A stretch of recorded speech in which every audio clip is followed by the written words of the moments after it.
adelante. Samuel capítulo 22.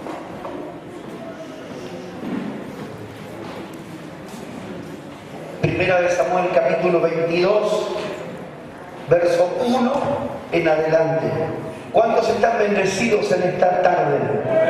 Noche. ¿Cuántos están bendecidos?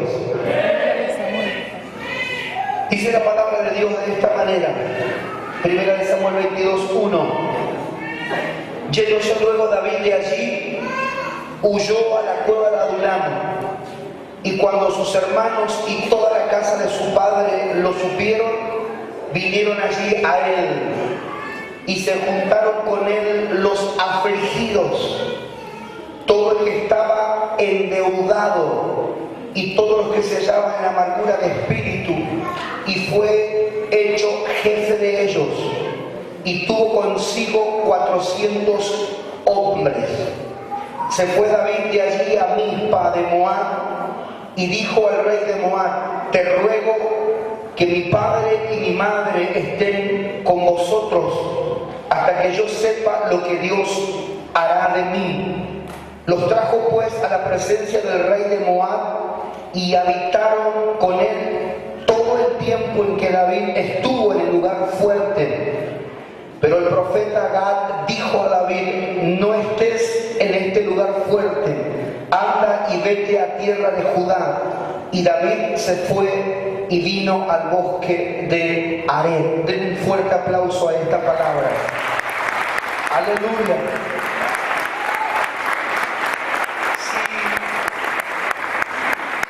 Si nosotros arrancamos de atrás del último versículo y vamos para adelante, vamos a encontrar a un hombre elegido por Dios, un rey, ¿sí? Porque aunque él todavía no estaba en el trono, él ya se sentía rey, ¿sí?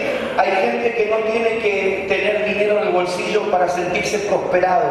Usted sabe que la bendición de Dios está en usted, y por eso usted es una persona prosperada, bendecida y en victoria. ¿Cuántos prosperados hay aquí? ¡Aleluya! Porque hay gente que se mueve en la dimensión de la fe, es llamar las cosas que no son como si fuesen. Usted no tiene que comenzar a sentirse lo que Dios dijo de usted en el momento que se manifiesta en lo natural. Ya Dios le habló a su espíritu, Dios ya depositó en usted en la autoridad, el poder, la gracia, un potencial para que usted alcance lo que antes no podía alcanzar. David comienza en una operación extraordinaria en la unción. Escuche bien, nunca se van a manifestar las cosas de Dios hasta que usted no se meta en la unción que Dios le ha entregado. Para los que no tienen ministerio o no tienen llamado, usted nunca va a haber manifestado todo el poder de Dios hasta que usted no se monte en una palabra que Dios le dio a usted en lo personal.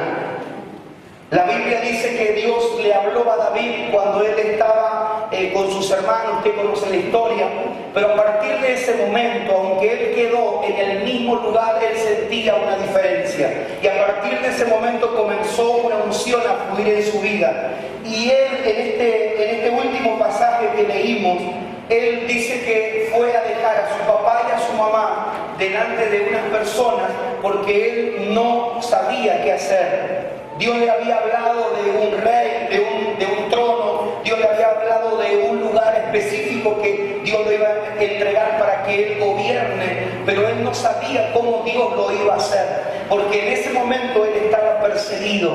Porque hay veces que cuando Dios habla lo bueno de nosotros, que Dios nos va a levantar, que Dios te va a prosperar, que Dios va a restaurar tu casa, tu familia, nosotros creemos que a partir de ese momento todas las cosas comenzarán a acomodarse rápidamente y no tendremos que pasar ningún proceso. Sin embargo, en el momento que Dios le habla a David de que Dios lo iba a honrar y lo iba a poner como rey, y él se comienza a caminar en esa unción, él entendió que comienza a caminar sobre un proceso que Dios había establecido. Cuando vamos al primer versículo que leímos, nos habla la Biblia de una cueva. Esa cueva no era un lugar de acomodarse, era un lugar pasajero. esa cueva representaba la formación o el despertar de un liderazgo sobre la vida de David. ¿Sabe cómo Dios levanta a los pastores? ¿Cómo Dios levanta a los líderes? A través de un proceso, a través de persecuciones, a través de desiertos. Porque cuando hay desiertos, cuando hay persecuciones, cuando hay procesos, y Dios comienza a honrarnos y comienza a levantarnos, nosotros entendemos que no es la mano de un hombre, que no es la influencia de una persona, es que Dios nos marcó un destino, y sí o sí vamos a llegar a ese destino profético. La cueva para David no era un lugar para acomodarse, para vivir, era un trampolín para despertar un liderazgo extraordinario en su vida, para llevarlo a gobernar a un sitio de privilegio y a su nombre. Quiero que note algo. La cueva de Adulán despertó en David el liderazgo. Pero cuando usted dice, estoy en dificultad, estoy en prueba, parece que el cielo se cerró, parece que todos están en contra mío, parece que nadie me entiende. Si estás en la voluntad de Dios y te están pasando esas cosas, es que Dios está por despertar en tu vida una unción extraordinaria. Pero los más ungidos y los más usados por Dios, tanto en el Antiguo Testamento, en el Nuevo Testamento y en el tiempo de hoy, necesitamos dirección profética. Diga conmigo, yo necesito dirección profética. Y cuando hablamos de dirección profética, no estamos exaltando al ministerio profético, dejando de lado el ministerio pastoral o evangelístico o de maestría. No, estamos simplemente diciendo una función que tiene el ministerio profético. Dice que cuando David no sabía qué hacer y va delante del rey y le deja a sus padres, dice que se levanta un profeta llamado Gad y le dice el lugar donde él tiene que irse, tiene que moverse de ese lugar. ¿Sabe por qué? Porque le quería decir que la cueva era un lugar de tránsito. Escuche bien, David iba a tener la gracia para convertir a personas afligidas, endeudadas y con amargura de espíritu en verdaderos guerreros. Usted viene a esta casa, aquí hay hombres, mujeres de Dios, están los pastores.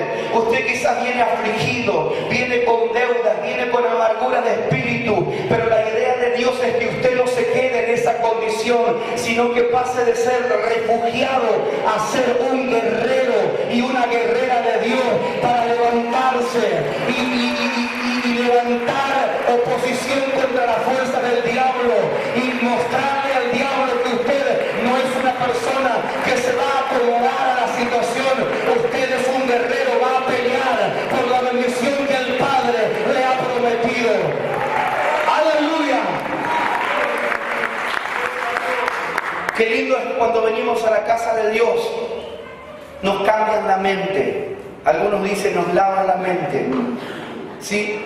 Gloria a Dios por ese lavamiento. Amén. Que es un lavamiento de sangre. Sí, Señor. ¿Sí? ¿Por qué la gente dice que nos cambian la mente en la iglesia? Claro, porque cambiamos el pensamiento del espíritu negativo a un pensamiento positivo. ¿Sabe, pastor, que el Señor me habló que hay varias personas que están en la condición de deudas? Pero Dios va a traer un rompimiento en estos 3 meses, un rompimiento en las personas que estaban. No es que Dios te va a romper, tranquilo. Va a traer un rompimiento en el área de las deudas. Yo veo a varias personas que las deudas te persiguen. Las deudas persiguieron a tus padres y las deudas te están persiguiendo a vos. A veces hay muchos que tenemos deudas, pero siempre viene rápidamente la prosperidad. Pero hay veces que hay personas que se han acomodado en la cueva de Adulán en cuanto a las deudas. Y las deudas te han hecho pensar y te han hecho creer que no tienes futuro, que no hay prosperidad sobre tu vida. Pero hoy llegaste al mejor lugar porque va a haber un traspaso de espíritu. El Señor reprende el espíritu de deuda y te hace una persona próspera, porque Dios va a cambiarte el pensamiento, porque no naciste para que las deudas estén arraigadas en tu vida.